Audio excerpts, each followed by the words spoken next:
Every day, something dramatic happens in the Caribbean that affects our lives. We'll give you the details. We'll give you the facts on Caribbean Perspective with Eddie Frederick. Here's Eddie Frederick. Welcome to Caribbean Perspective. So glad you can join us. The story that takes the lead in today's edition for Friday, 15th March 2024, and brought to you in association with our friends at Antillean Group. The situation in Haiti deteriorates, prompting a team of U.S. Marines to be dispatched. Details after this important message. Believe in our strength, we'll stand by you. Protection from all, perils big and small. Reassurance we give, it's so clear to see.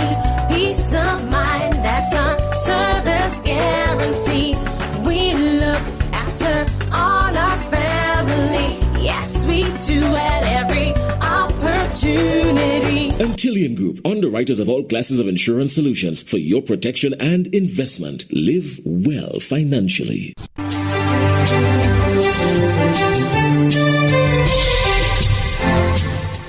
Welcome back. An anti-terrorism team of U.S. Marines has been dispatched to Haiti's capital of Port-au-Prince as gang violence continues and political schisms threaten the country's stability. CBS News' Christian Benavides reports from the Dominican Republic-Haiti border. We've spoken to a number of Americans that have made the treacherous journey in order to be able to get to this border. Today we talked to one man who's from Rockford, Illinois. He had tried to get here on Monday and on Tuesday, but there were blockades on the road by criminal elements. And so what that meant was this morning, he woke up very early this morning. In fact, we were here as the gates opened. And he told me, look, I woke up really early this morning because I wanted to get there before those blockades were in place. He says that his wife lives in Haiti and he needs to get back home for a while. He can't get her a visa. And right now, as we mentioned, people who are in Haiti who do not have a foreign passport really are unable to get out. And which is just to make it clear, if people live on these border towns, typically people are coming and going on a daily basis for commerce, for personal reasons. But this, for the time being, has been paused because of the crisis happening inside of Haiti. As far as other Americans who may be in the Port-au-Prince region, where we know 80% is controlled by gangs, they are unable to move from wherever they are. So we've heard of private rescues that have started to take place, people that have been getting out by private helicopter and private companies. This is also why the U.S. Marines went in for a second time in order to drop off more Marines to guard the base, or to guard the embassy, to guard the U.S. Embassy in Port-au-Prince, and also to get people that are non-essential workers back to the United States. So that's the current state of affairs. To give you some more background, we're across from Cap Haitian, which for the most part is they're living their day-to-day as they typically would, with some major exceptions, which are things like fuel. Fuel, we are told by people who have crossed over, is about 5 times as expensive than it would normally be because of the blockade happening by the gangs that are in Port-au-Prince. Things like food, things like other supplies that you need for daily living that come out of the capital are really choked. So it's difficult to get a hold on those sort of things, and that's what's currently taking place right now. At least that, and the Americans that we've spoken to via things like Zoom, they tell us that, even though we contact some people, it's just too dangerous to get out. Yeah, and Christian, I was so compelled watching you in Errol Talk yesterday and seeing the people who are literally stopped there at the border trying to get out. Talk to us about the humanitarian aid and options for people who are really in a desperate situation there, as well as the Transitional Council and this push for free elections in Haiti, trying to resolve the problem. What's that timeline look like? This council is expected to be formed within the next 24 to 48 hours, according to State Department officials. But that was yesterday that it was believed that, hey, this could happen at any moment now. And as we've seen, we're still waiting word on who will be fully part of this transitional council. They will then appoint an interim prime minister to replace Ariel Henry. And once that person is appointed, then is when they can finally plan for the free and fair elections. But that's the major concern here is, how long will this take? You have the gangs that are in control. We understand that Port-au-Prince has been calm since Ariel Henry has said that he would resign. But until a transitional council is in place, until a new prime minister is picked, he is technically still in charge, which is why the gangs are still in control of some areas. We know that the Haitian National Police was able to take back the seaport. That has helped as far as getting certain supplies to people. But it's certainly, the timeline is essentially unknown. We know the steps, we just don't know how long they'll take. Yeah, and based on the footage we've just been watching from your team on the border and from Port-au-Prince, in the meantime, so many innocent people are suffering and worrying. We really appreciate the update. Christian Benavides, thank you.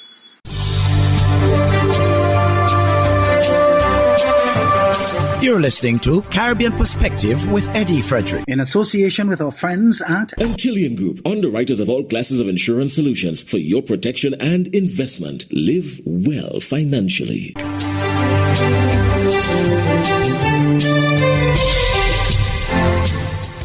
Vantage of First Post with Palki Sharma describes Jimmy Barbecue Cherizier, the Haitian gang leader that seems to be wreaking havoc on the country. How did Barbecue get so powerful enough to orchestrate this coup? What does he plan to do next? If Ariel Henry doesn't step down, the country will suffer a genocide.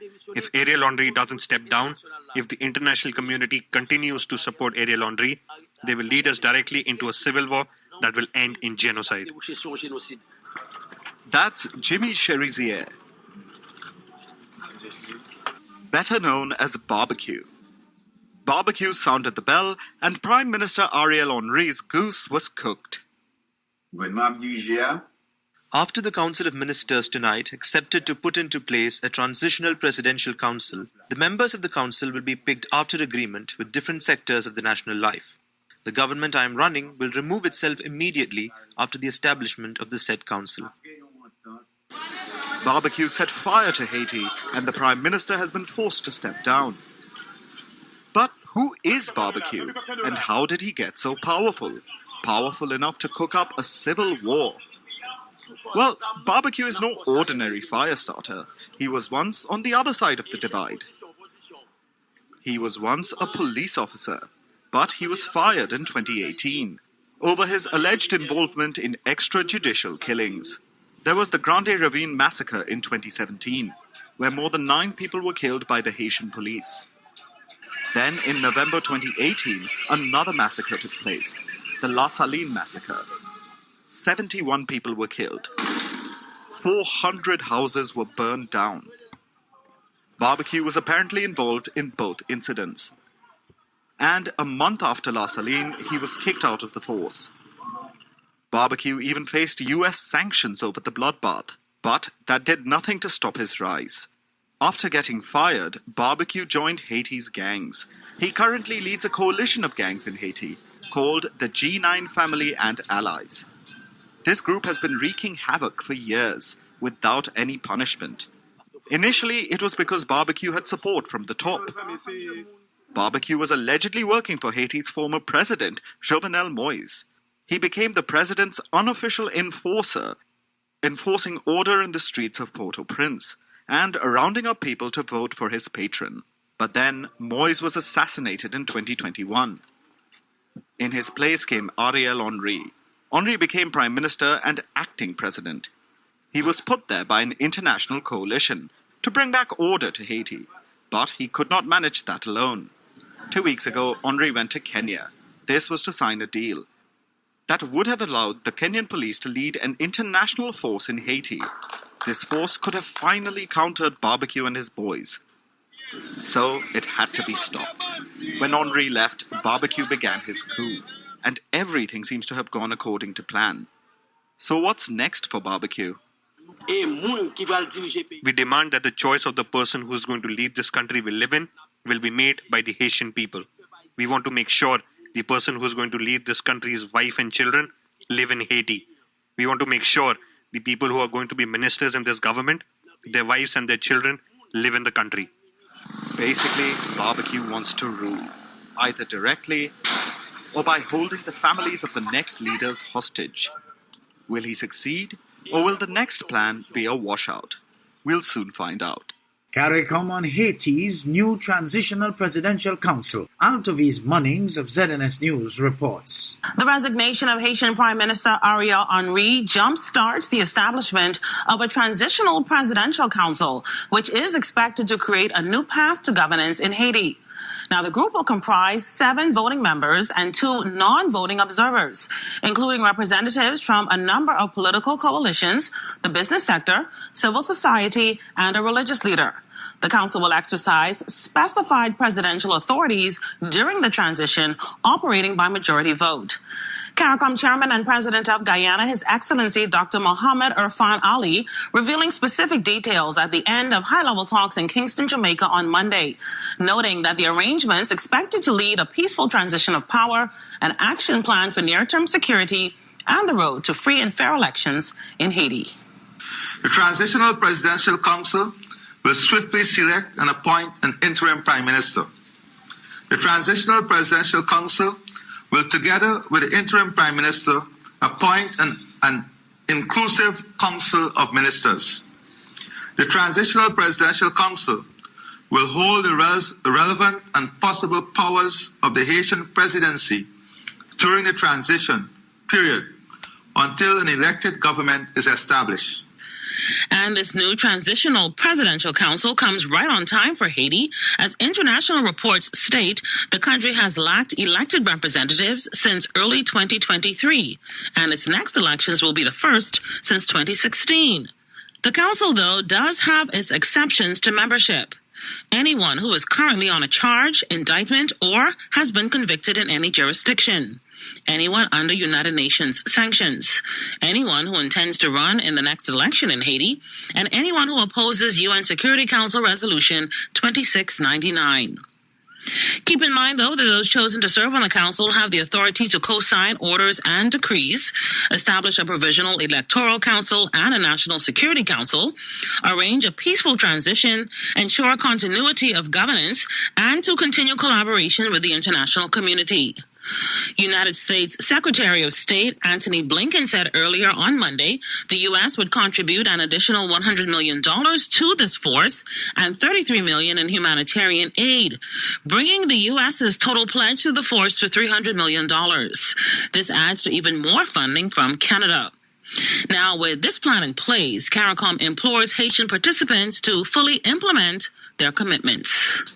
Haitians deserve a country where children can go to school and their parents know they will be safe. We commend the willingness and courage of Haitian stakeholders to commit to put Haiti back on a path towards democracy, stability, and prosperity. With a framework in place that illuminates a path forward, it is incumbent upon all Haitians to give the agreement a chance to work. And we implore all parties, all stakeholders, all Haitians to be patient. CARICOM leaders also credit the work of the Eminent Persons Group that comprises former Prime Minister, the Right Honorable Perry Christie, former Jamaican Prime Minister, the Honorable Bruce Golding, and former Prime Minister of St. Lucia, Dr. the Honorable Kenny D. Anthony, for these results. CARICOM Chairman Ali underscored that this is the only sustainable path to a future of strong democratic institutions, peaceful resolution of conflict, and security and prosperity for all Haitians. Reporting live in studio for the Bahamas Tonight, I'm Altovise Munnings.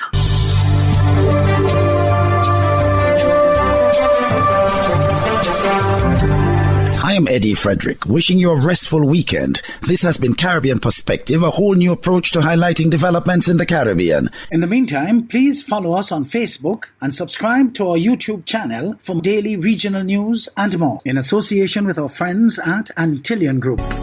Believe in our strength, we'll stand by you.